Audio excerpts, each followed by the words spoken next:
E vou iniciar a gravação aí, pessoal, permissão de todos aí. E apostamos muito na solução aí para proteção de APIs. Então, a ideia hoje como é sempre o nosso papo seguro, é bater um papo aí com vocês, falar sobre como a Salt e a IntegraSul pode ajudar vocês a melhorar a proteção do ambiente de vocês, entender um pouco mais dessa questão de APIs aí, que é algo que as empresas cada vez mais estão utilizando e a preocupação, os ataques também estão muito focados na parte de APIs. Então, a nossa ideia é estar levando para vocês essa mensagem, entender como é que nós podemos ajudar, e fiquem bem à vontade aí para fazer perguntas via chat. Nós estaremos aí para estar respondendo essas questões de vocês também. Posteriormente, se quiserem estar conhecendo melhor a solução, estamos à disposição aí para estar mostrando para vocês onde nós podemos estar auxiliando nessa melhor proteção de suas APIs. Então, eu passo a palavra aí para a Dani, para o Paulo aí, que vão poder estar nos levando essa mensagem aí hoje. Obrigada, Marcelo, obrigada ao time da IntegraSul, a todos por estarem nos acompanhando hoje, né?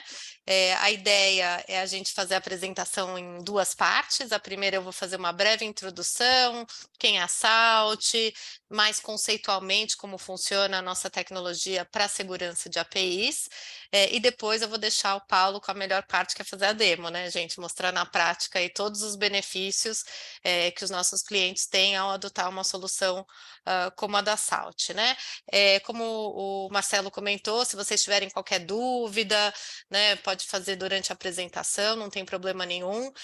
E no final da apresentação eu também vou passar para vocês alguns canais que vocês podem acessar para ter mais informação, porque segurança de API ainda é um tema relativamente novo, né? A gente vem fazendo esse trabalho especificamente desde janeiro do ano passado, quando a gente começou a montar o time Brasil da Salt, né, para atender os nossos clientes ativos e também desenvolver o mercado, mas é fato que é um tema que ainda requer muita conversa interna, né, porque a gente sabe das dificuldades das equipes de segurança de realmente demonstrar valor, mostrar o que essa solução de segurança pode impactar os negócios positivamente, negativamente. Então, a ideia é a gente fazer essa apresentação para vocês, tá bom? Então, eu vou começar aqui compartilhando a minha tela. Vamos compartilhar aqui a nossa apresentação de hoje. Pessoal, só dá uma confirmadinha, ver se vocês estão vendo aí a Sim, tela. estamos Sim? vendo aqui. Tudo Sim. ok? Então, tá bom. Então, como eu falei para vocês, é um prazer, por favor, me chamem de Dani Costa. Eu estou no mercado de tecnologia já há 25 anos, né? Aqui na Salt, como eu falei, a gente vem desenvolvendo esse trabalho novo, né? De montar a equipe Brasil desde o início do ano passado. O Marcelo IntegraSul já conheço também aí há muitos anos.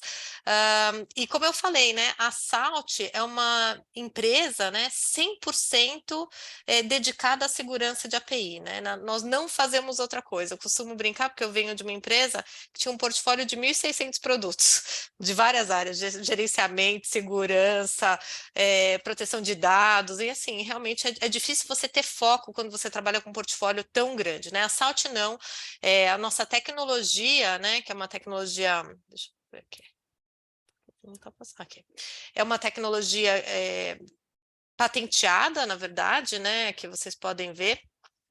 Então, todo o aspecto, né, de como a gente faz segurança de API está associado a essa patente, né? É uma patente vigente, e a nossa tecnologia é uma tecnologia que combina todas aquelas palavrinhas da moda, né? Big Data, Machine Learning, inteligência artificial. Vou explicar um pouquinho como ela funciona, mas esse é o maior diferencial da Salt, né? Primeiro, fomos os primeiros no mercado, né? Definimos a categoria e temos uma patente que faz com que a Salt realmente seja única, né, no mercado. Temos alguns clientes globais bem interessantes, né, alguns aqui do Brasil, por exemplo, a Bembev, acho que todo mundo conhece. Temos alguns outros logos globais, mas temos aqui no Brasil outros clientes, né, principalmente das indústrias de finanças, seguradoras, e a gente vem realmente, como eu falei, desenvolvendo todos os segmentos, afinal de contas, segurança de API e API, as APIs estão por todos os lados, né? Então, todos os segmentos hoje consomem APIs de uma forma ou outra. A gente sabe que a base do Open Finance são APIs, né? E de todas essas iniciativas Open para compartilhamento de dados, né? Então, tem o Open Insurance, Open Health, o Open Retail, já se fala de vários Opens aqui no Brasil, ainda que o maior hoje a maior iniciativa ainda é o Open Finance, né? Somos um dos maiores Open Finance do mundo, tem diversos números, 8 milhões de consentimentos, mas eu acredito que hoje já seja muito maior esse número, né? Mas temos APIs também, instituições de governo, sabemos que o governo vem focando bastante essa questão de oferecer os seus serviços de forma digital, o agronegócio, né? Agro 4.0, 5.0, né? Também consome API, a Embrapa disponibiliza um conjunto de APIs, então as APIs estão por todos os lados, então a gente tem alguns clientes aqui de vários segmentos, né? A Bembev manufatura, né, indústria, tem aqui a Goldman Sachs do ramo financeiro, tem a Gap, né, que tem essa parte de retail, mas são grandes organizações hoje que estão se beneficiando da solução da Salt. E aqui a gente tem, eu gosto de mencionar dos nossos investidores, porque são esses investidores que garantem, no caso de uma startup, a execução do roadmap, né? De garantir que a empresa realmente consiga não só suportar a tecnologia atual, mais disruptiva que ela seja, né? Mas que também garanta um roadmap robusto de longo prazo. E aqui a gente tem o grupo do Google, a Sequoia, a CrowdStrike. Então, hoje a gente tem esse respaldo financeiro justamente para garantir a execução e a melhoria, né? E para que realmente para que a nossa solução esteja cada vez mais robusta. E aí a gente já falou que as APIs estão por todos os lados, não sei se vocês sabem, mas hoje o Brasil é o quarto maior consumidor de APIs do mundo, segundo o relatório de dezembro de 22 do Postman. Então, como eu falei, é visível, né? Isso obviamente aconteceu, a gente falou das iniciativas Open, mas todas as indústrias que passam por transformação digital hoje estão consumindo as APIs. Parte boa, né, que elas ajudam nesse processo de inovação, de fornecer novos produtos, novos serviços digitais. Parte ruim que os cibercriminosos, óbvio, né, descobriram o valor das APIs. Então, cada vez mais a gente assiste casos nas mídias de explorações que foram feitas em APIs que acabaram resultando em vazamento de informação. E hoje, com regulamentação de Bacen, das iniciativas Open, né, como a do próprio Open Banking, Open Finance, a própria LGPD, que agora tem uma entidade fiscalizadora que está estruturada, que já publicou a questão da dosimetria para poder fazer a aplicação de multas, né? Então, assim, é um tema que tem que ser levado em consideração por muitos anos, né? Acho que e até hoje a gente se preocupa muito com o ransomware, né? Todo mundo fala da proteção do ransomware, né? Estatísticas dizem que tem um ataque de ransomware a cada 17 segundos, que um custo de recuperação de um ransomware custa $180.000, né? Em média, mas hoje o ransomware não é o único a única ameaça, né, às nossas organizações, aos nossos sistemas, né? Essas ameaças que vêm acontecendo, né, em relação aos ataques lógicos, essas explorações de API que vêm acontecendo, hoje são uma preocupação real. E o maior problema, diferente do caso do ransomware, que a gente vem fazendo trabalho, né, de evangelização, educação do mercado, existe digamos, uma consciência maior por parte das organizações do prejuízo que elas podem enfrentar com um ataque, né, com sequestro de informação. O caso da API, ele é ainda mais desconhecido, né? Por quê? Porque a gente muitas vezes nem sabe quais APIs nós temos publicadas nos nossos ambientes, né, que estão expostas. E é esse o caminho que o hacker, que o cibercriminoso, ele vem explorando, né? As APIs que estão expostas, porque eles não precisam violar nada, né, elas estão aí, e a gente sabe que as APIs não são perfeitas. Então, o nosso objetivo, e aí, né, junto com a IntegraSul, é justamente proteger os ambientes de vocês de ameaças lógicas que hoje são muito comuns e que acabam fazendo com que as EPIs sejam utilizadas de forma indevida para efeitos de roubo de credenciais, exfiltração de dados e que geram aí problemas não só financeiros como reputacionais. Aqui na América Latina e no Brasil a gente gosta, né, de usar muito a referência do Gartner, e o Gartner lá em 2017 já tinha dito que os abusos de API seriam o maior vetor de ataque às organizações. Tem um relatório da IBM que diz que já em 2021, 2/3 de todos os incidentes de segurança foram associados a APIs inseguras. E aí, de novo, o que temos internamente para proteger as nossas organizações desses ataques às APIs? Na verdade, nada. Por quê? Porque as ferramentas tradicionais que nós temos aí de segurança, os files, os Web Application Files, eles não têm como foco a segurança de API, né? Eles funcionam muito para aquele cara crachá, para aqueles ataques conhecidos, né? E por quê, né? Por que eles não são as ferramentas ideais para proteger de ataques lógicos e ataques desconhecidos? Pelo simples fato de que a tecnologia desses WAFs, elas são tecnologias que vêm uma única chamada e que são baseadas em regras, as famosas assinaturas. Você só cria uma assinatura se você souber exatamente que tipo de exploração vai acontecer. Então, serve para ataques conhecidos, onde você consegue criar essa regra. Para aqueles ataques desconhecidos, onde que não é feito de forma transacional, onde o atacante, né, o cibercriminoso, ele usa uma sequência de chamadas para ir aprendendo a lógica, identificar as vulnerabilidades e aí sim realizar o golpe final deles, essas soluções, elas realmente não são eficazes, né? Então, aqui a gente já coloca qual que é o core, a principal função do SALT. A principal função do SALT é identificar, através de análise comportamental, qualquer desvio de padrão de comportamento que possa eventualmente levar a um golpe, enfim, uma fraude digital, uma exfiltração de dados, roubo de credenciais e assim por diante. Então, o SALT, diferentemente dos WAFs, é uma solução que não tem regra, não é baseada em assinatura, não é configurável, é uma solução 100% baseada em análise comportamental. E lembra que eu falei da patente? Que a gente usa Big Data, que a gente usa Machine Learning justamente para poder fazer esse aprendizado em inteligência artificial? A ideia dessa poção mágica é justamente simplificar a vida dos times de segurança, entregando a informação pronta para ser consumida, ou seja, quem é que está me atacando, que tipo de evidência eu tenho, né, para comprovar que esse ataque é uma atividade maliciosa real, né, e como que eu posso corrigir essa vulnerabilidade que foi explorada de uma forma mais rápida. Tá? Então, esse é o core. O SALT, justamente a gente falou da questão do Big Data, e para a gente poder ser escalável Big Data, a gente precisa estar na nuvem. Então, o SALT é uma solução 100% SaaS, tá bom? Então, vocês podem ficar tranquilos sobre um aspecto de escalabilidade, né? Porque o SALT justamente ele fornece isso através da nossa infraestrutura. Aqui um slide só para mostrar que o SALT é complementar. Ai, Dani, você está aí descascando, falando dos WAFs, que eles não são eficazes contra ataques lógicos e desconhecidos. Realmente, não são, mas eles têm a sua função, né? Então, proteção de ataques conhecidos, questão dos SQL injection, dos cross-site scripting, os próprios gateways, né? Também eles têm a sua função lá sobre o aspecto de autenticação, mas é fato que 94% dos ataques, né, que acontecem em APIs autenticadas. Então, só o fator autenticação hoje não é suficiente realmente para evitar essas explorações.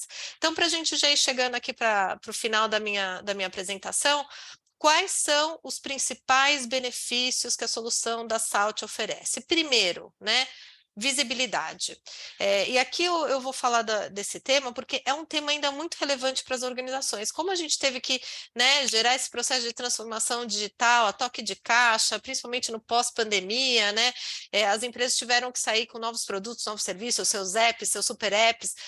muitas vezes, para ter essa agilidade, né, as empresas deixaram aquela parte de documentação de lado, né? Então, de você ter realmente aquele inventário de todas as APIs que estão sendo publicadas, né, de ter toda aquela lógica documentada para que eu possa realmente garantir que aquilo que eu estou recebendo, muitas vezes do time de dev, ele reflete a realidade do negócio. Então, para a Salt, na verdade, esse é um ponto zero. Na verdade, não é nem para a Salt. Voltando para o tema do Gartner, o Dionísio Zumelli, que é o vice-presidente dessa área de segurança de aplicações, ele fala, ter visibilidade é o passo zero. E a gente enxerga, muitas vezes nessas conversas que nós temos com muitos clientes, que esse ainda é um passo muito importante e ainda, digamos, um desafio muito grande para as organizações, né? Justamente porque, para poder ter essa agilidade, muitas vezes eles deixaram essa parte de documentação de lado. Então, o Salt vai gerar, no dia 1 de implementação do Salt,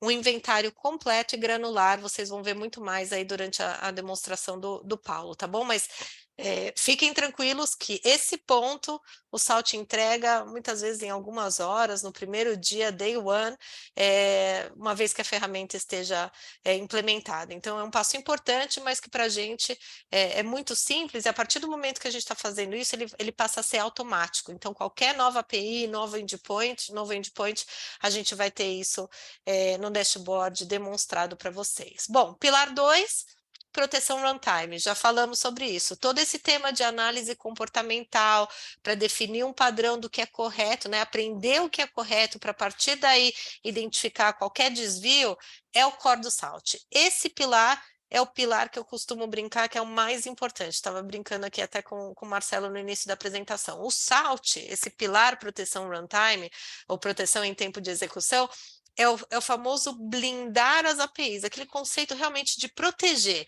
Independente, né, do que aconteça, você vai conseguir proteger as suas APIs. Não é uma película anti-vandalismo. Sabe aquela falsa percepção de que você está protegido? A gente sabe que tem solução aí no mercado que é isso. É aquela falsa percepção. Ele não faz uma blindagem. Então, tem que tomar um pouquinho de cuidado aqui, porque o que o Salt faz, esses nossos algoritmos e o fato da gente ter essa patente, é justamente para poder identificar, em especial, e ser bem assertivo nas atividades maliciosas. Claro que qualquer atividade anômala, o Salt vai estar monitorando, mas o mais importante aqui é identificar uma atividade maliciosa que vai gerar aquele processo de filtração de dados, aquele vazamento, que muitas vezes gera multa, gera exposição, numa forma muito rápida, né, e que a gente chama de em uma fase inicial da exploração por parte do atacante, para que vocês realmente não tenham que lidar com esses problemas maiores associados a downtime de sistemas e assim por diante, tá bom? O terceiro pilar, segurança proativa, é aquele que eu comentei da gente fechar o ciclo com o inventário e com proteção em tempo de execução. Eu costumo muitas vezes entender quais são as vulnerabilidades que eu tenho nas minhas APIs. E esse terceiro pilar, ele vai de encontro justamente nisso, ou seja, já que eu identifiquei uma vulnerabilidade, ou vi inventário, ou vi exploração de um determinado atacante, por que não trabalhar de uma forma mais ágil com o time de desenvolvimento para corrigir aquela vulnerabilidade? Então, esse é o pilar 3, onde a gente acaba fechando o ciclo. Então, a partir do momento que eu corrijo, eu faço com que a minha API seja mais robusta, eu melhoro a postura, né, como um todo das minhas APIs e do meu ambiente em relação à segurança. Combinado? E aí, bom, Dani, você falou que, né, nuvem, né, que usa o Big Data escalável em nuvem, que você gera o inventário, que você para ataques, que você faz esse processo de correção, mas como que você faz isso? Bom, como eu estou em nuvem, né, eu não estou em line, eu tenho o benefício de não gerar impacto no ambiente, mas eu preciso trabalhar de forma integrada com outras soluções para poder gerar essas informações, fazer a descoberta das APIs, classificar os dados, a fazer essa aprendizagem, criando esse baseline do que é certo para poder identificar o que é errado. Então, eu preciso trabalhar com o que a gente chama de pontos de coleta, onde eu vou tirar uma cópia, fazer um espelhamento do tráfego de APIs de vocês, e aí aqui tem no slide algumas aplicações com as quais nós nos integramos de forma nativa, então um gateway como a APD, uma nuvem como a AWS, um balanceador como F5, então são mais de 50 integrações para a gente coletar essa cópia do tráfego, que a gente vai enviar para a nuvem da Salt e fazer aquele processamento de informação. O segundo ponto de integração é para a parte de enforcement, de bloqueio daquele atacante. Então, o Salt, a ideia não é você derrubar a API, derrubar a aplicação, é você bloquear o atacante que está fazendo atividade maliciosa. Então, também nos conectamos com ferramentas de firewall, né, de perímetro, de balanceador, enfim, de WAFs, para poder fazer aquele bloqueio do atacante. Então, o Salt não é só aquela solução que identifica, ele é também proativo no sentido de bloquear de forma manual ou automática aquele atacante que está fazendo a atividade maliciosa. E a terceira integração são com ferramentas de operação e gestão para aquela remediação que a gente estava conversando, né? Como que eu posso, de uma forma mais rápida, levar a informação e a lição de casa para o time de dev de como corrigir aquela vulnerabilidade que foi explorada. Então, assim, são muitas formas de integração, né? Então, eu acho que normalmente a gente atende mais de 95% dos ambientes, e se tiver algum ambiente que a gente não consegue tratar, a gente pode muitas vezes, até por essa agilidade, né, de sermos uma startup, fazer a validação e entender se é possível desenvolver um coletor novo ou fazer uma nova integração, tá bom? Para poder suportar um determinado ambiente. E aí, já fechando, a gente pode fazer esse envio direto para a nuvem da Salt, tá? Ou também de uma forma híbrida, colocando esse servidor que a gente chama aqui de hybrid server, que vai ocultar os dados sensíveis antes de mandar para a nuvem. Então, para empresas que tenham aí alguma regra de compliance, privacidade, algo mais importante, a gente pode mascarar essa informação antes de mandar para a nuvem da Salt, tá bom, pessoal?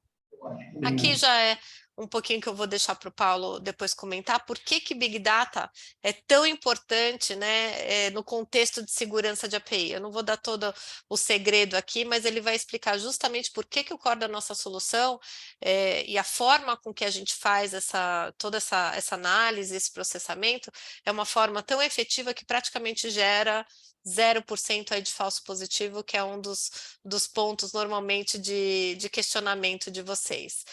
Lembrando que o Salt tem como principal desafio aqui, né, função, identificar ameaças top 10 ou ASP, né, de API, e aí o principal fator da gente estar verdinho aqui, apesar de parecer, na verdade, um slide meio marqueteiro, é justamente pelo core nessa tecnologia, 100% análise comportamental, zero configuração, zero regra, diferente de como são essas outras tecnologias, né? Como elas fazem essa validação. Então, a ideia é a gente ser um braço de tecnologia mesmo para os nossos clientes, né? Ser um braço extra aí de segurança para que vocês possam ser ainda mais produtivos com as milhares de funções aí que vocês têm para executar. Caso de uso principal para ataques de API, eu costumo falar que os outros são derivados, importantes, mas derivados, mas esse é o nossa principal função. Como eu falei, blindar as APIs de vocês para que vocês realmente não tenham nenhuma dor de cabeça. Engatei uma quinta aqui, né, pessoal? Mas vamos ver se tem alguns temas aqui no chat. Marcelo, tem alguma coisa aqui que a gente precisa responder agora ou você quer deixar para o final?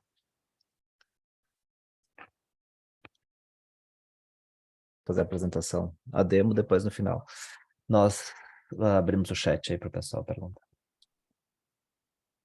Fiquem bem à vontade aí, pessoal. Pode escrever no chat aí que estamos aí para responder. Senão a gente entra na demo aqui, vocês vão ver que não é mágica, realmente, isso, acho que vamos né? ver na prática aí começam a aparecer as Exatamente. dúvidas, né? Eu costumo fazer a brincadeirinha, a piadinha toda vez, né, Paulo? Quem sabe faz ao vivo, então bora Isso. lá. Bom dia, pessoal. Obrigado, Dani. Vocês estão vendo minha tela? Sim. Sim. Joia, vamos lá. Bom, como a Dani comentou, a partir do momento que a gente consegue fazer a coleta, né, através dos diversos tipos de integração, API gateways, balanceadores, às vezes mais próximo da aplicação, num Kubernetes, por exemplo, ou em nuvem, né, integrando com AWS, Azure, etc. Então, na essência, isso são apenas formas de coleta, tá? o resultado final vai ser o mesmo. Então, tudo que eu mostrar aqui para vocês vai funcionar da mesma forma, independente da coleta ser, por exemplo, no F5 ou no Azure APIM, por exemplo, tá? Então, vamos lá. Esse dashboard aqui, uma vez que a gente se conecta, eu tenho uma visão geral, que é basicamente um resumo de tudo que está acontecendo no ambiente. E um ponto importante, eu posso ter mais de um ponto de coleta, inclusive. Então, eu poderia ter coleta em APIs que estão na nuvem e APIs que estão no on-premises. Então, a ideia é que o Salt seja um ponto centralizado de gestão de segurança dessas APIs, tá bom? Então, uma vez logado na plataforma, a gente tem essa visão geral do que está acontecendo. Eu não vou entrar aqui no mérito de todos os itens, porque a gente vai ver eles no detalhe, mas um ponto importante que eu queria mostrar é essa primeira caixinha aqui, ela mostra exatamente aquilo que é mais importante, que precisa de uma atenção mais imediata. Então, eu tenho aqui os alertas que foram gerados em relação a atacantes. Então, a gente vai ver isso no detalhe, mas na essência, a gente sempre vai tentar agrupar as diversas tentativas para o mesmo atacante. E isso a gente faz de várias formas de correlacionamento. Então, a gente, às vezes, esse atacante, a gente consegue ter uma característica única, um token, às vezes é um usuário, um user ID específico, às vezes é endereço IP, né? Então, de alguma forma, ou às vezes pode ser, por exemplo, um device ID. Então, de alguma forma, a gente vai tentar agrupar aquelas diversas tentativas para que eu tenha uma caracterização do mesmo atacante. Então, vocês vão ver que o processo ali de análise, ele acaba sendo simplificado dessa forma. Ao invés de ficar poluindo a tela com diversas tentativas diferentes, vindas às vezes, de milhares de IPs diferentes, inclusive. Eu tenho informação de quantas APIs eu tenho no meu ambiente sendo monitoradas no momento, e aí, se eu clico aqui, eu vou direto para o inventário, e eu tenho também uma visão dos tickets de remediação. Se vocês perceberem, isso aqui tem uma ligação direta com aqueles 3 pilares de um dos slides que a Daniela mostrou, né? Que é visibilidade, o Runtime Protection, né? Então, visibilidade seria esse meu inventário, o Runtime Protection são os alertas dos atacantes, e eu trazer melhorias para o ambiente tem a ver com essa questão dos tickets de remediação, tá? Então, a gente vai ver isso aqui no detalhe.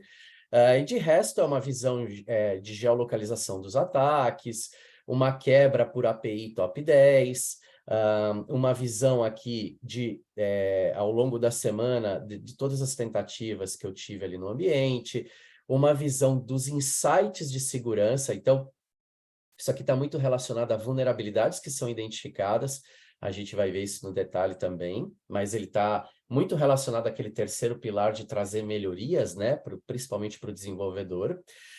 E também eu tenho uma visão de dados sensíveis, né? Então, uma vez que eu identifiquei os dados sensíveis, onde é que eles estão? E como é a distribuição deles por categoria? Eu tenho aqui números de cartão de crédito, na requisição ou na resposta, nome, e-mail, CPF, por aí vai, tá? Então, a gente consegue ver isso no detalhe. E eu tenho também uma visão dos tickets que foram criados. Aí, dentro dos tickets, vocês vão ver que está muito associado principalmente a ataques. Então, eu tive um ataque, ele foi realizado com êxito, e aquilo ali não deveria ter sido permitido. Então, eu vou gerar um ticket de remediação com uma recomendação para o desenvolvedor, para que, ao invés dele devolver, por exemplo, um 200 OK para uma requisição, ele devolve, sei lá, um 400 não autorizado. Legal? Então, esses tickets de remediação têm muito a ver com essa questão de melhorias no ambiente. Falando de inventário propriamente dito, tá? Então, aqui eu tenho uma visão de todas as novas APIs e todos os novos endpoints que foram identificados no ambiente nos últimos 7 dias. Eu posso criar alertas também, tá, gente? Mas aqui é mais uma visão de dashboard, né? Eu tenho uma visão de geolocalização desses acessos, e eu tenho também uma identificação de quais APIs ou endpoints eu tenho maior número de ataques e quais APIs ou endpoints eu tenho uso mais intensivo de recursos. São aquelas APIs ou endpoints que representam, né, um consumo maior dentro do ambiente. E eu tenho também uma visibilidade se essas APIs são internas ou externas, tá? Aqui embaixo, eu tenho o inventário propriamente dito. E aí, nesse inventário, eu vou ter lá o nome da API, o host, né, onde eu tenho essa API, e a quantidade de endpoints que eu tenho ali dentro. Ele ainda vai me dizer qual é o source. Isso aqui foi gerado no APG. Isso aqui foi gerado na AWS, por aí vai, tá? Posso criar tags também, que depois eu vou conseguir fazer filtragem em cima desses tagueamentos. E tenho também uma informação muito importante, que é se essa API possui dados sensíveis ali dentro, tá bom? Isso já no nível mais alto da API. Quando eu faço o drill down, eu entro no detalhe de todos os endpoints que eu tenho para aquela API. Então, por exemplo, aqui eu tenho alguns exemplos de GraphQL, outros exemplos de REST. Se eu tivesse SOAP, ele apareceria aqui também. Então, isso aqui é basicamente um filtro, né, em que eu posso escolher aqui se eu quero mostrar as que têm dados sensíveis, as que não têm autenticação, ou por método POST, e por aí vai, ou por REST. Então, vou fazer REST e somente POST. São formas aí de fazer filtragem das informações que eu consumo, que eu tenho aqui no ambiente. Eu posso gerar também, esse é um ponto importante, eu posso gerar um arquivo de documentação, que é um Swagger file, né, dessa API também, tá? Então, isso é um ponto que, a partir daqui, você poderia gerar isso. Lembrando que este aprendizado, isso tudo que vocês estão vendo aqui, ele foi aprendido de forma automática.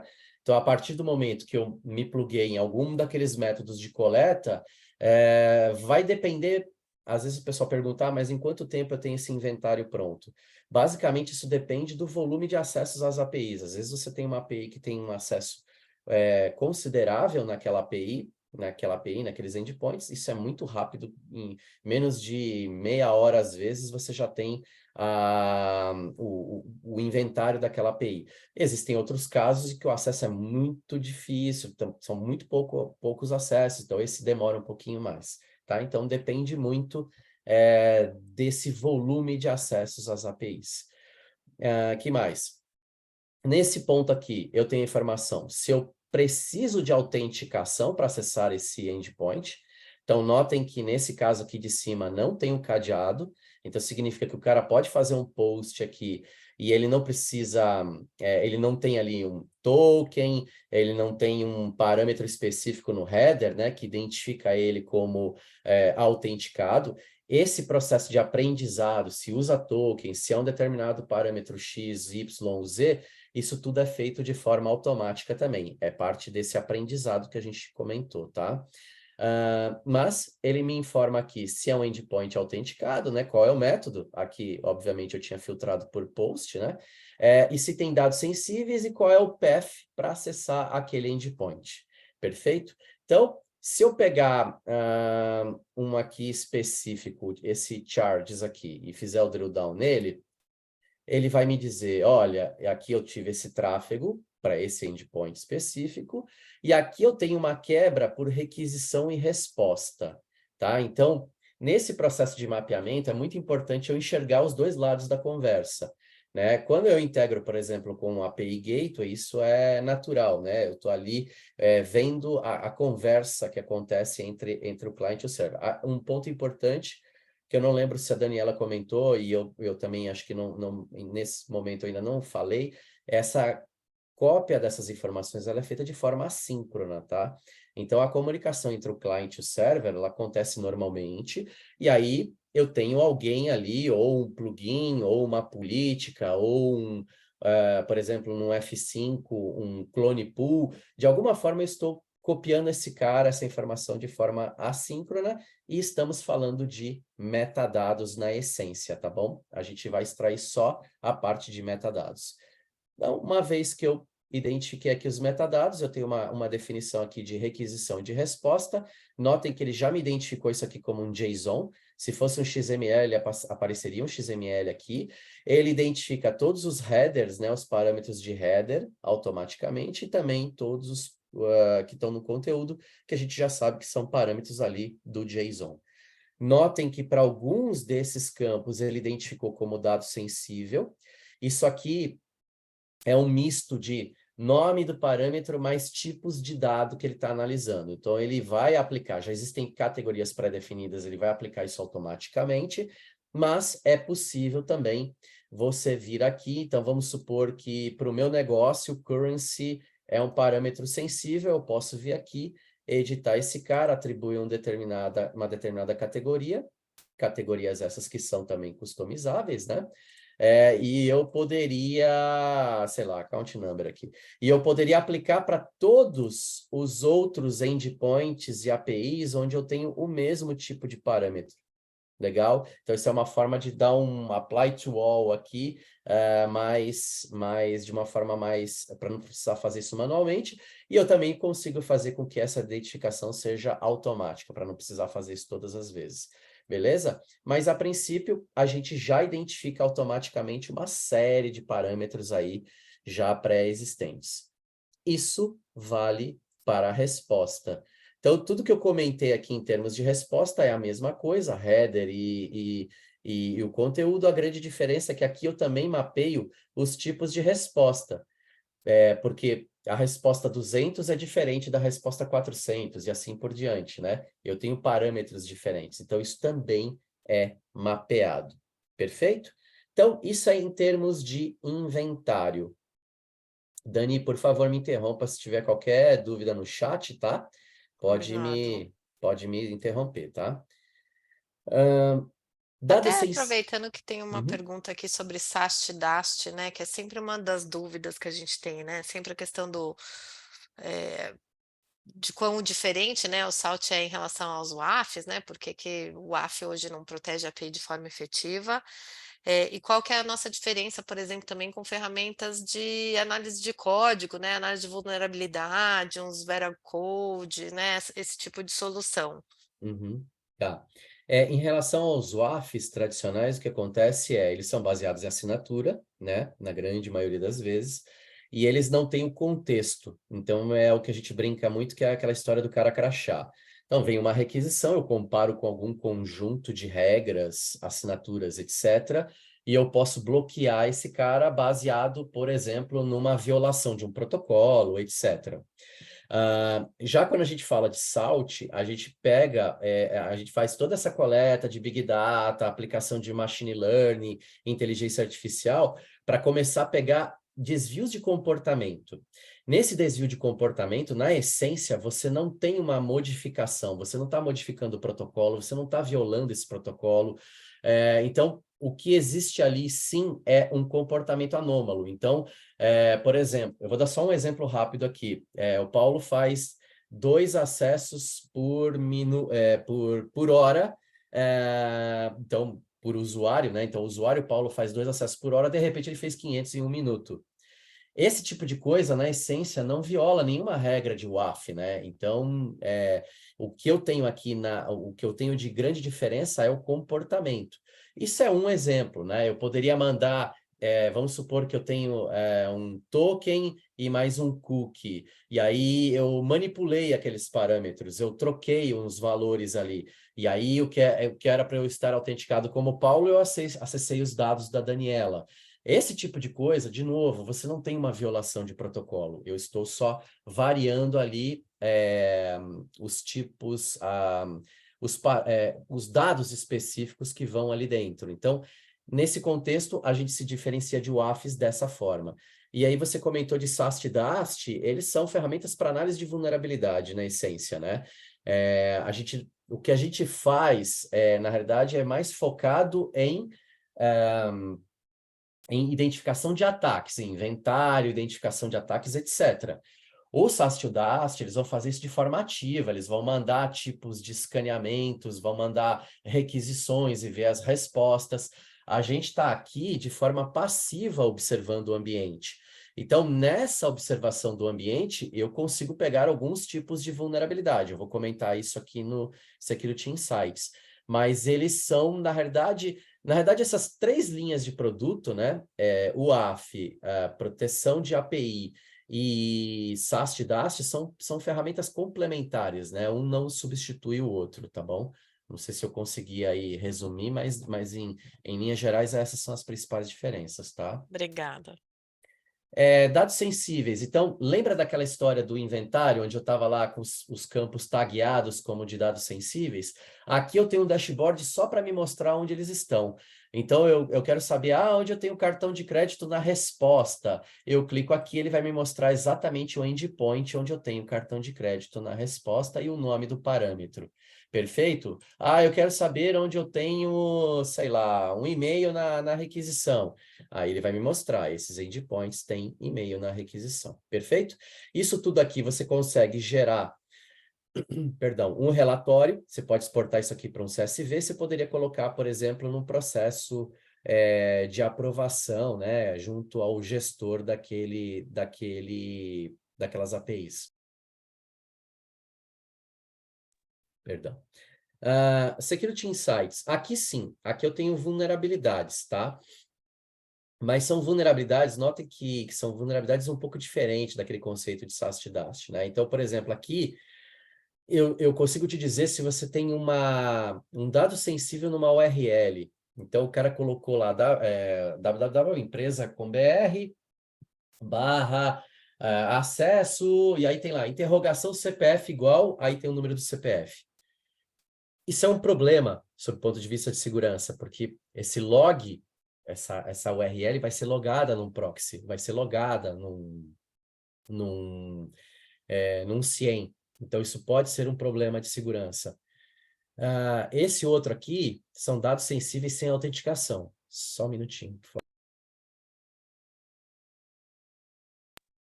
Aqui são dados sensíveis sem autenticação. Então, o cara fez uma requisição, teve uma resposta, voltou CPF, dado de cartão de crédito, etc., e ele não precisava estar autenticado para fazer isso. Ele não precisava de um token, ele não precisou usar um header de autenticação, etc. Isso eu costumo dizer que é mais crítico, né?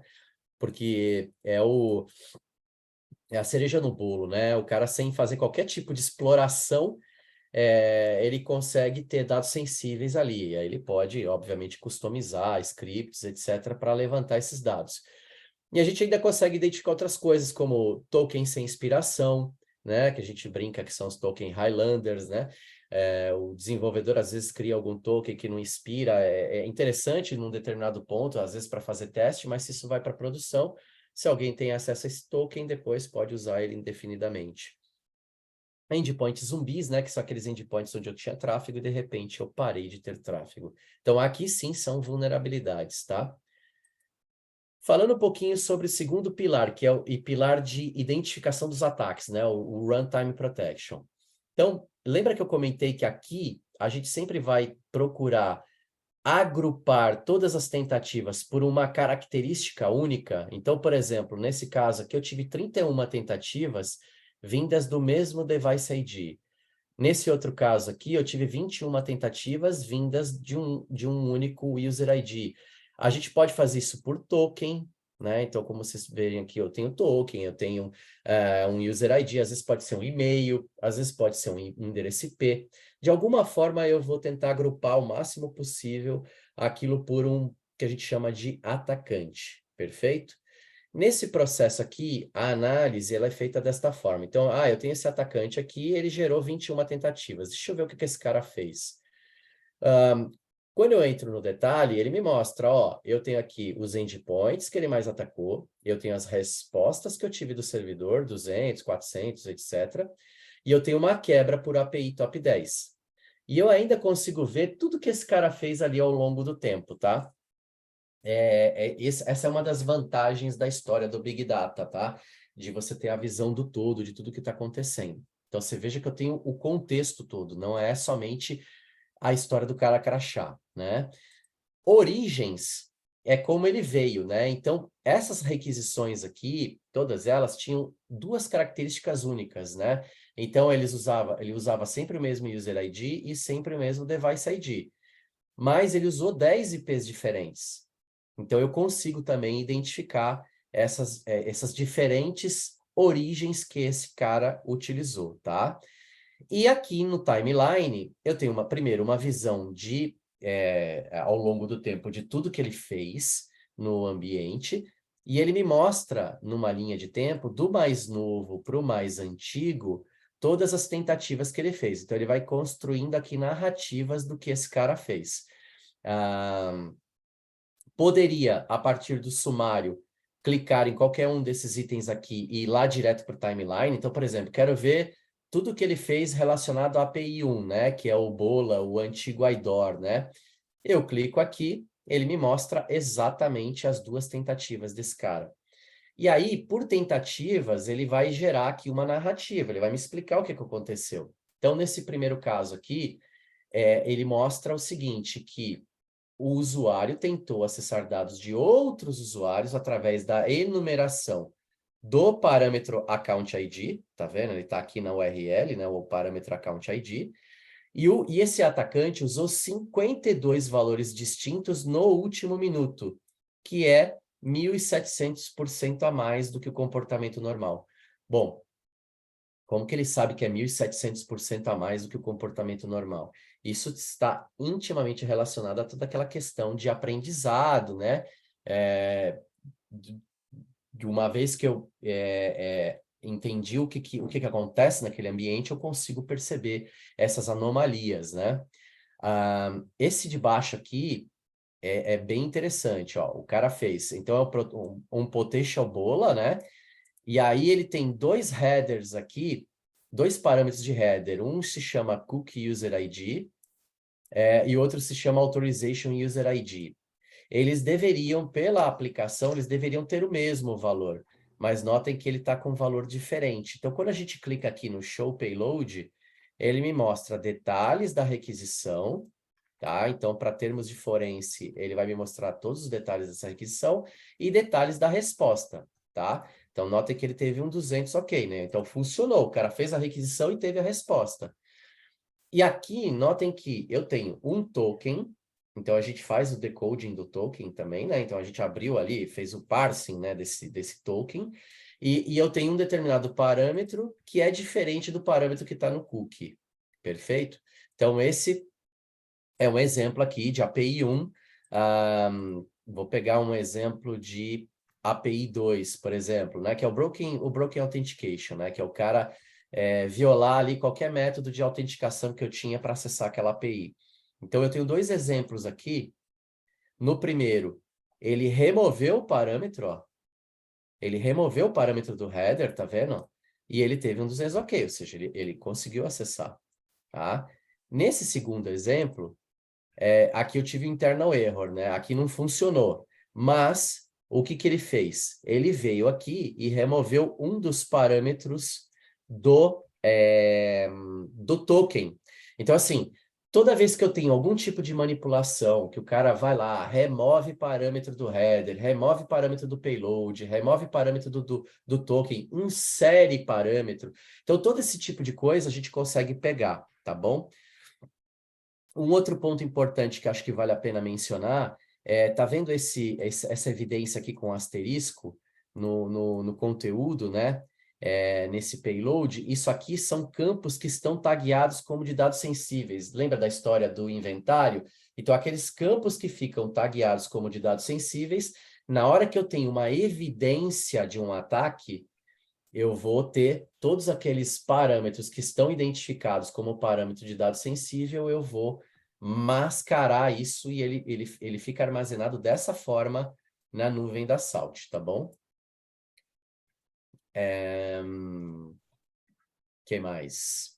Tem alguns outros tipos de ataque também, como eu tenho 6 minutinhos, deixa eu só mostrar mais um ou dois exemplos aqui. Que mais? Eu vou até pegar um exemplo de coisa que o AF pega, só que aqui tem uma diferença, tá? Então, ele pegou o injection também. Então, o cara fez aqui um SQL injection, né? E teve um 200 ok, né? A diferença é que a gente não está trabalhando com assinatura aqui, tá, gente? O que a gente faz olha, esse parâmetro user ID não deveria receber esse tipo de caractere, tá? Então, a gente consegue identificar dessa forma, e aí vai, né? Aqui tem uns exemplos aqui de Log4j, de cross-site scripting, etc, tá? Que mais? Outro exemplo aqui também, que esse é legal, que mostra essa questão do aprendizado, né? o API 4, que está muito relacionado a rate limiting, né?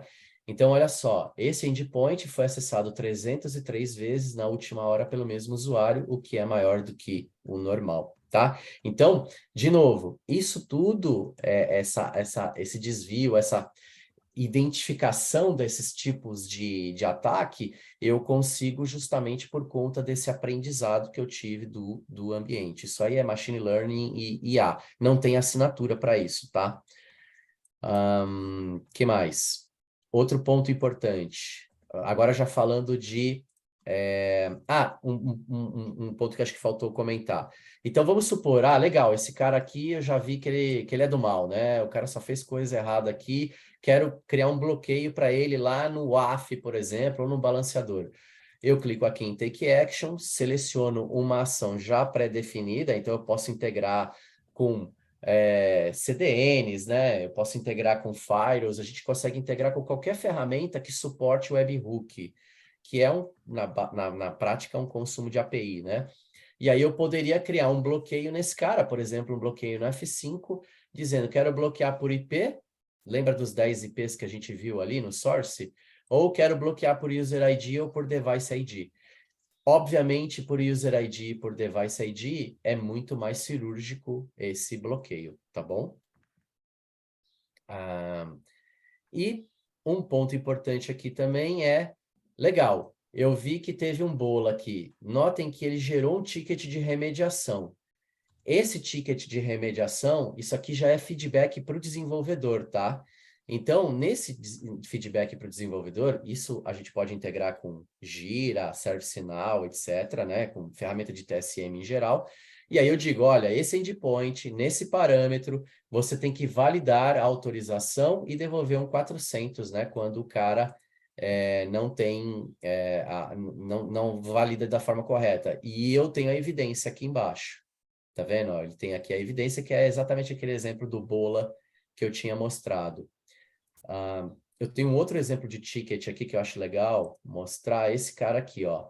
Então, ele gerou o ticket, mesma coisa, esse endpoint, parâmetro device, aí ele fala, olha, proíba dados não esperados, restrinja 7 caracteres, somente letras. E devolve um 400 quando o cara não tiver essa... Por que isso? Porque você teve um injection aqui e devolveu com 200 ok. Se eu clicar, inclusive, no Show More, ele basicamente deu um cat no etc passwd, né? Ele, através desse injection, deu um cat no etc passwd. Aí no Show More tem até o passwd aqui, né? Então o cara conseguiu rodar comando no servidor. Então, assim, são duas coisas. Uma era a possibilidade de fazer bloqueio, né, de integração com ferramentas para bloqueio, e aqui é começar a devolver para o dev uma melhoria no ambiente, para que, no final das contas, as APIs tenham mais resiliência a esse tipo de ataque. Perfeito? E um último ponto aqui que vale a pena comentar é a análise de arquivo OAS, que é o Swagger File, tá? Você consegue submeter um Swagger File para análise, perfeito? Dentro desse tipo de análise, você tem basicamente duas análises que podem ser feitas. Uma estática, onde ele vai te dizer, sob o ponto de vista de segurança, requisito de formatação e de validação de dados, quais são as vulnerabilidades que você tem aqui e as recomendações, tá? Isso, análise estática. A outra análise é dinâmica. O que ele faz aqui? Basicamente, ele pega esse Swagger File e compara com a realidade, com todo esse inventário que foi feito de forma automática. Então, por exemplo, aqui estava documentado 16 endpoints, mas, além disso, ainda tem mais 5 aqui que não estão documentados. Inclusive, eles estão aqui embaixo, ó. Esses endpoints, eles não estão no Swagger File, tá? E eu também consigo ver as discrepâncias. Então, eu consigo pegar, por exemplo, este endpoint aqui, ele fala, ó, esse shipping address, ele não está documentado, e esse outro aqui, ele está mais com parâmetro diferente, tá? Com parâmetro errado, vai. Então, todo esse tipo de análise você consegue fazer também com essa análise aqui. Não sei se alguém tem alguma dúvida em relação ao que eu tinha para mostrar, é basicamente isso, tá? Alguém tem alguma dúvida específica? Pessoal, alguém tem uma pergunta? Quiser colocar no chat ali? O pessoal entendeu tudo aí, Paulo. Pode ser. Levantei a mão, não sei se eu posso fazer a Pode Pode sim, pode manda ser por bala. aí também. Show de bola, sem problema. Tudo bem? Bem bacana a apresentação, Paulo, parabéns. Eu fiquei com algumas dúvidas ali referente a, por exemplo, se tem algum tipo de impacto referente à performance da API. Quando Boa. existe um aumento de latência na requisição, alguma coisa assim, tu falou ali sobre requisição assíncrona. Seria algum tipo de middleware? Como é que funciona exatamente? Tá, vamos lá. Eu tenho vários tipos de integração, tá? A mais tradicional, geralmente, é com a API Gateway. Mas, na essência, como que funciona isso? Quem está no meio do caminho, quem está realmente entre o client e o server é o API Gateway, beleza? O que eu vou fazer é, dependendo do API Gateway ao qual eu estou integrado, eu vou usar algum método específico. Então, vamos pegar o exemplo do APD. A APD utiliza JavaScript para fazer isso e ele tem uma infraestrutura, ele tem uma tecnologia já própria dele, perfeito? Recursos dele internos que permitem você fazer essa replicação.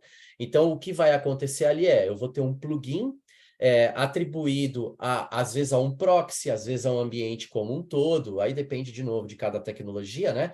Mas, na essência, o que esse cara vai fazer existe a requisição e a resposta, ela acontece normalmente, eu não fico no meio do caminho, perfeito? Mas, em paralelo, vai ser dado um trigger de um coletor, que esse coletor, aí ele está de novo, depende da tecnologia, pode ser JavaScript, pode ser Lua para Kong e por aí vai. E aí esse cara vai extrair esses metadados e vai mandar para minha nuvem. Então, isso é feito em paralelo, tá?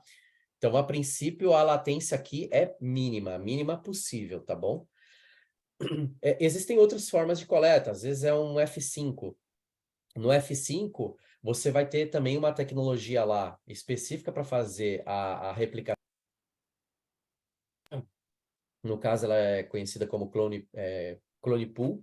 Esse cara faz uma cópia também, é a mesma coisa. O tráfego está passando entre o client e o server e ele faz uma cópia ali como se fosse um TAP, né? E aí vai mandar isso para um sensor meu que eu vou conseguir mastigar essa informação e depois mandar para a nuvem da Salt, tá bom? Ficou claro? Se eu entendi, então, o plugin fica instalado no lado do meu usuário, não fica na minha infra, na minha API, Ele não é assim. fica, ele fica, na realidade, no ponto de coleta. Então, por exemplo, se é o API Gateway, isso tudo é feito uma análise, tá? A gente vê qual é o melhor. Dentro da minha estrutura, eu tenho esse componente, a gente acaba chegando à conclusão de que o melhor é colocar, por exemplo, no APD. Aí, no APD, a gente vai ter lá uma configuração onde você coloca esse JavaScript nele, entendeu? E faz ali as configurações para que ele possa ser aplicável a uma, duas ou a todo o ambiente de APIs que estão passando pelo APD. Eu quero monitorar um F5, aí eu vou pegar naquele F5, por onde estão passando o tráfego, por onde está passando o tráfego de APIs, eu vou ter um coletor específico ali, uma configuração específica para ele fazer um mirror daquele tráfego, entendeu? Então, na realidade, não é nem no client, nem no server, e sim em algum desses pontos de coleta. Às vezes, eu vou te dar um exemplo, às vezes é no VPC Mirror na AWS. Então, eu tenho um segmento de rede ali na AWS, onde eu consigo fazer um espelhamento desse tráfego. Aí eu vou mandar isso para uma máquina, uma VM qualquer ali, por exemplo, num EC2, e vou conseguir enxergar essa informação. Mas eu não fico nem no lado do cliente, nem no lado do server. Eu fico, de alguma forma, ali no meio do caminho, mas de forma assíncrona, vendo essa coleta. Tá bom? Entendi, perfeito. Eu tenho mais umas dúvidas, se alguém quiser perguntar mais uma coisa, eu vou falando por enquanto, eu me interrompo aí. Não, fica bem à vontade. Acontece algum tipo de... Bom, tu falou do bloqueio automático, tá? Então, dependendo do comportamento, tem um desvio de comportamento, ele é feito um bloqueio. E como é que vocês tratam questão de falso positivo? Por exemplo, eu fiz uma ação de marketing e, de repente, o comportamento mudou, sabe, do meu usuário. Agora ele vai fazer muito mais acesso. Como é que vocês tratam esse tipo de falso positivo? Um ponto importante que, assim, aqui, a princípio, a não ser que eu configure para tal, a princípio, esse cara vai ser manual o processo de bloqueio.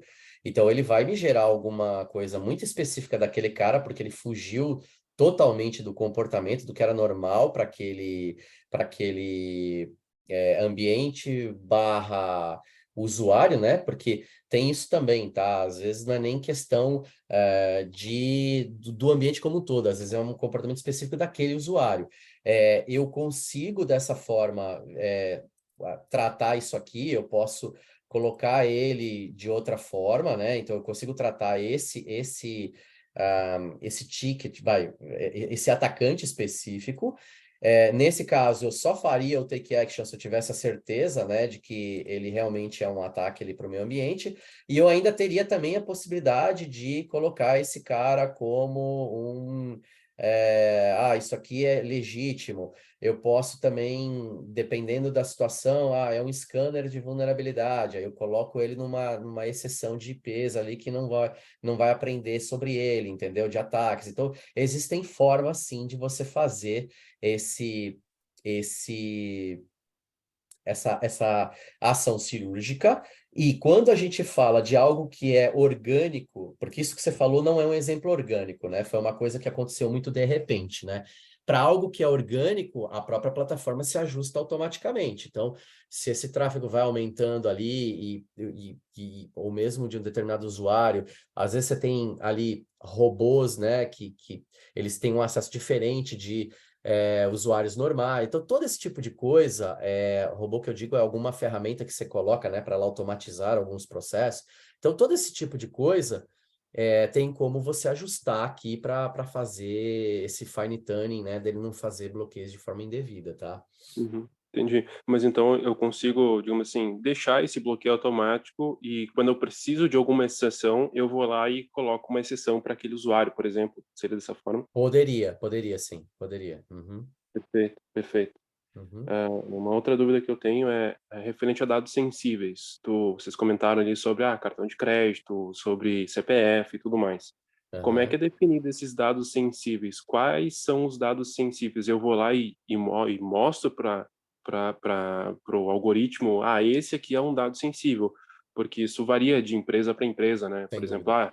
eu tenho um ID, eu tenho, sei lá, alguma outra informação que para mim seria um dado sensível. Então, eu cadastro esses dados sensíveis? Num primeiro momento, a gente vai identificar isso automático, a gente já tem isso já previamente definido, tá muito associado a nome mais tipo de dado, perfeito? Então, ele vai taguear isso aqui automático. Então, ele vê esses caras todos aqui, ele já tagueia eles automático. É possível você depois criar outros tipos enfim, outros tipos de tipo de dados, né? Então, você consegue configurar isso para que ele seja mais automático. E ainda assim, e também é possível você manualmente... deixa eu voltar lá no inventário. E também é possível você manualmente vir aqui e definir um cara como dado sensível. Então, sei lá, esse cara aqui, eu sei que ele é dado sensível, tá? Então, eu vou editar esse cara, então você também manualmente poderia atribuir uma categoria, poderia aplicar todos os outros onde apareceu esse mesmo cara, e também teria como ir lá naquelas categorias que eu tinha mostrado para fazer com que ele já ficasse também automático. Então, tem as duas coisas, é um misto de coisa que eu já identifico automaticamente por parâmetros que já são pré-existentes, né, que a gente já conhece, mas também é possível isso ser ajustável ao longo do tempo também, tá? Perfeito, bacana. E aí, só um gancho, um complemento, que eu não lembro se eu comentei isso, mas esse inventário que você está vendo aqui, eu não armazeno as informações, é só o esqueleto da API. Onde eu corro o risco de ter dado sensível efetivamente é nesse processo aqui da análise. Então, esse cara aqui, por exemplo, né, que é o exemplo que eu tenho aqui na conta de demo, né? Esse é um exemplo que eu tenho aqui que eu sei que tem... Não foi esse. Qual que é o API 2? É esse aqui, ó. Ó, esse cara aqui, tá vendo? Ó?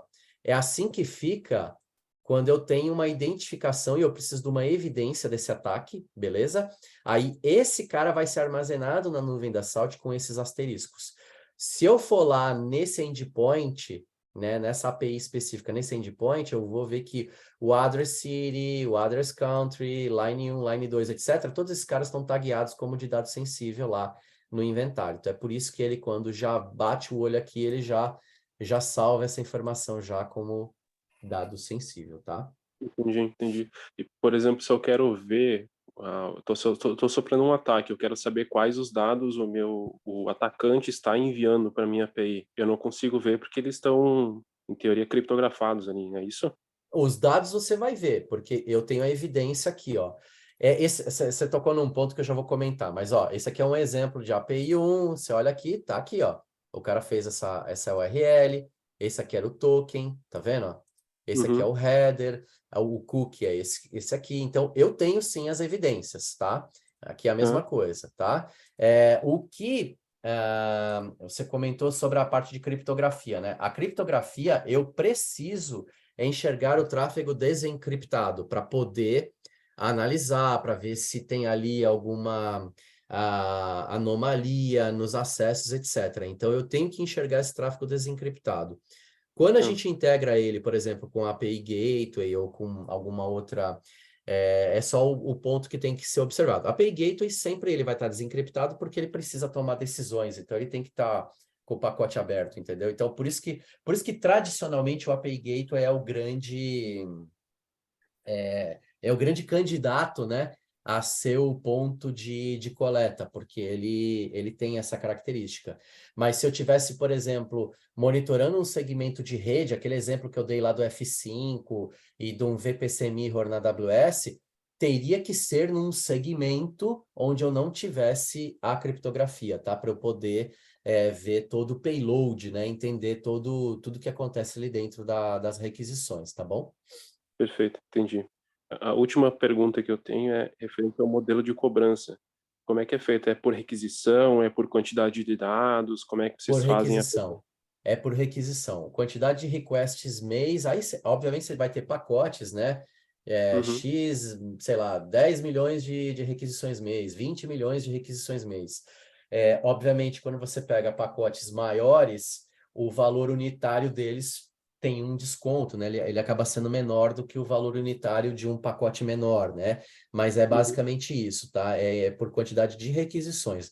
Não é tráfego, não é megabyte, megabit, não é nada disso, e não é por APIs, por quantidade de APIs. Então, se você tem um inventário com 10 mil APIs, eu não estou te cobrando pelas 10 mil APIs, e sim pela quantidade de requisições que são feitas para todas essas 10 mil APIs, entendeu? Entendi. Perfeito. Obrigado. Esclareceu todas as minhas dúvidas que eu tinha. Obrigado. Beleza. Alguém mais?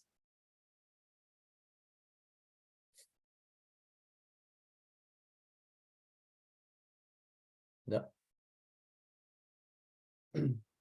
Mais alguma Bom, pergunta aí, pessoal? Quiserem enviar no chat ou perguntar, levantar a mão, hein? Então, bom, não tendo mais perguntas, acho que foi bem esclarecedor aí, acho que os últimos questionamentos aí englobou bastante questões, acho que sanou as dúvidas aí de muita gente. Então, vamos chegando ao nosso final aí, queria agradecer a participação aí da Dani, do Paulo, por poder estar nos trazendo essas informações, ou seja, agregando informações de como podemos ajudar nossos clientes aí a proteger as suas APIs, né? Nos colocamos à disposição aí para todos que quiserem mais informações, quiserem daqui a pouco até partir para uma POC e testar a solução, entender dentro do ambiente deles como que a Salt e a IntegraSul pode ajudar. Fiquem bem à vontade, tem os contatos aí da empresa, aí, tanto técnico quanto comercial, eles podem entrar em contato, que nós retornaremos aí o mais breve possível. Então, agradecer Marcelo, tem Pode bastante falar. coisa assim no site da Salt também, salt.security. Tem um estudo do Gartner, tem um relatório, uma pesquisa que a Salt fez sobre o estado da segurança da API, e nós também temos vários documentos que via integração a gente vai fazer chegar para vocês, como proteger APIs em instituições financeiras, como associar o Salt, o tema de segurança de API, à plataforma Mitre, então tem muita coisa, conteúdo já em português que a integração vai compartilhar com vocês. Legal, hein, pela essa. E também nós vamos estar esse mês gravando o nosso podcast, o Got Shell, com a Dani, aí também falando mais assuntos aí referentes à segurança aí de APIs, segurança em geral, né? Então, novamente agradecendo a presença de todos, tá? Acho que foi bem proveitoso o nosso Papo Seguro de hoje. E convidando aí para os próximos que nós temos bimestralmente, a IntegraSul proporciona o Papo Seguro aí para bater um papo aí sobre segurança, sobre temas aí junto com os nossos parceiros. Obrigado a todos aí, até o próximo Papo Seguro aí. Obrigado aí, pessoal. Obrigado, Tchau, gente. pessoal. Obrigado, Obrigada. Até parabéns, obrigado. mais. Tchau, boa Tchau. semana. Tchau. Tchau. Tchau.